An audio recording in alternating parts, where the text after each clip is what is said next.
శ్రీ మలయప్ప స్వామివారి ఉత్సవమూర్తుల సంరక్షణ, విగ్రహాల ఆధ్యాత్మిక శక్తిని ద్విగుణీకృతం చేయడం జ్యేష్ఠాభిషేకం నిర్వహించడంలోని ప్రధాన ఆంతర్యం.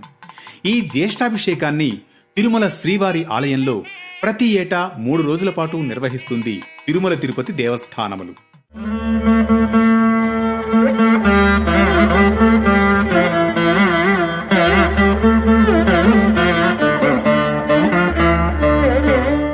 ప్రాచీన కాలం నుండి తరతరాలుగా ఎన్నో రకాల అభిషేకాదులతో, అర్చనలతో అలరారే శ్రీవారి ఉత్సవమూర్తులు అరిగిపోకుండా, కళాకాంతులు తరిగిపోకుండా పరిరక్షణ చేసే ఉత్తమమైన ఉత్సవమే శ్రీవారి జ్యేష్ఠాభిషేకం.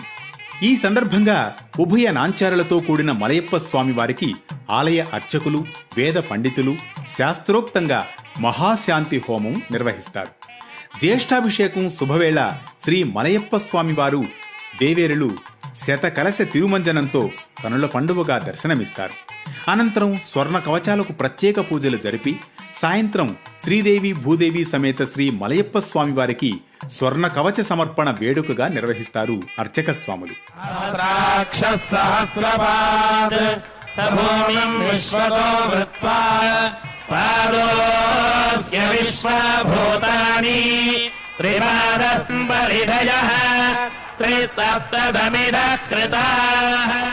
కాగా జ్యేష్ఠాభిషేకం ముగిసిన తర్వాత స్వామికి, ఉభయ దేవేరులకు అలంకరించే స్వర్ణ కవచం తదుపరి ఏడాది జ్యేష్ఠాభిషేకం వరకు కొనసాగుతుంది. అందుకే స్వర్ణ కవచం లేకుండా ఉభయ దేవేరులతో కూడిన మలయప్ప స్వామిని జ్యేష్ఠాభిషేకం జరిగే 3 రోజుల్లో దర్శించుకుంటే ఇహలోకంలో సకల సౌభాగ్యాలు పొందుతారని మన శాస్త్రాలు వివరిస్తున్నాయి.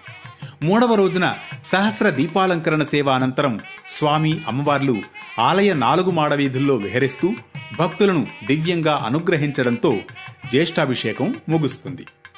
మరో విశిష్ట కథనంతో మళ్లీ కలుసుకుందాం పరమార్థంలో.